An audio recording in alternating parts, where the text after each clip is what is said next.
اسی طرح ایک اور حدیث ہے جسے حضرت امام بخاری نے نقل کیا ہے، جسے حضرت سہل بن سعد رضی اللہ تعالیٰ عنہ روایت کرتے ہیں کہ ایک شخص نے اپنی بیوی کو امام الانبیاء صلی اللہ علیہ وسلم کے سامنے اپنی بیوی سے لعان کیا، پھر کہا یا رسول اللہ اگر میں اس سے اپنے پاس رکھوں تو میں جھوٹا ہوں۔ پھر اس شخص نے رسول اللہ صلی اللہ علیہ وسلم کے حکم دینے سے پہلے ہی 3 طلاقیں دے دی، اور علماء فرماتے ہیں کہ جب اس نے ایک ہی مجلس میں حضور کے سامنے 3 طلاقیں دیں، امام الانبیاء صلی اللہ علیہ وسلم نے اس سے نافذ فرما دیا۔ اور دوسری روایت میں یہ الفاظ ہیں جسے حضرت امام ابو داود نے نقل کیا، روایت کیا۔ امام بخاری کی روایت میں ہے کہ جب 3 طلاقیں دیں آقا علیہ الصلوۃ والسلام نے انکار نہیں فرمایا، تو حضور کا خاموش ہو جانا اس بات کی دلیل ہے کہ وہ 3 طلاقیں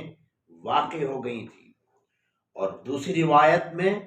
جس سے حضرت امام ابو داود نے نقل کیا ہے، یہی حضرت جس روایت کو سہل بن سعد رضی اللہ تعالیٰ عنہ روایت کرتے ہیں، اس میں یہ ہے کہ جب اس نے 3 طلاقیں دے دیں رسول اللہ کی مجلس میں حضور کے سامنے، آقا علیہ الصلوۃ والسلام نے اسے نافذ کر دیا۔ تو ناظرین کرام، بات کیا ثابت ہوئی؟ بات یہ ثابت ہوئی کہ 3 طلاقیں ایک مجلس میں دینے سے تینوں ہی شمار کی جاتی ہیں۔ جو کچھ روایات میں جو آتا ہے کہ آقا علیہ الصلوۃ والسلام نے 3 طلاقوں کو ایک ہی شمار کیا ہے، اس کا سادہ سا جواب یہ ہے کہ وہ 3 طلاقیں 3 نہیں ہوتی تھی۔ کوئی صحابی کوئی شخص 3 طلاقیں دیتا تھا، اس کے پیچھے لاجک و تفصیل یہ ہوتی تھی کہ وہ طلاق ایک ہی دیتا تھا، جو 2 الفاظ مزید بولتا تھا کہ وہ تاکید کے لیے، ارادہ ایک کا ہوتا لیکن جو 2 لفظ مزید بولتا وہ تاکید کے لیے بولا جاتا تھا۔ اس تاکید کی وجہ سے وہ طلاقیں 3 نہیں ہوتی تھیں، وہ ایک ہوتی تھیں، اور اسی پر حکم دیا جاتا تھا۔ جب فاروق اعظم نے دیکھا کہ یہ سسٹم اور یہ چیزیں بڑھتی چلی جا رہی ہیں، لوگ طلاقیں دے رہے ہیں، کثرت ہو رہی ہے،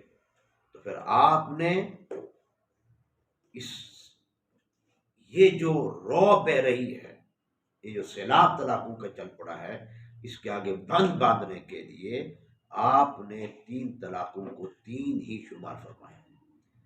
یعنی کہیں ایسا نہ ہو کہ کسی کے اندر خود سے بات نہیں ہو، تو اگر یہی سسٹم چل پڑتا تو وہ 3 طلاقیں دے کر بعد میں دعویٰ کرتا میری نیت تو ایک ہی تھی۔ اس خرابی کو روکنے کے لیے فاروق اعظم نے یہ جو تاکید کا سسٹم تھا، اس سسٹم کو روک دیا اور ظاہر پر حکم جاری فرما دیا، اور فرمایا کہ 3 طلاقیں کوئی دے گا وہ 3 ہی شمار ہوگی۔ اللہ تعالی ہمیں شریعت پر عمل کی توفیق عطا فرمائے۔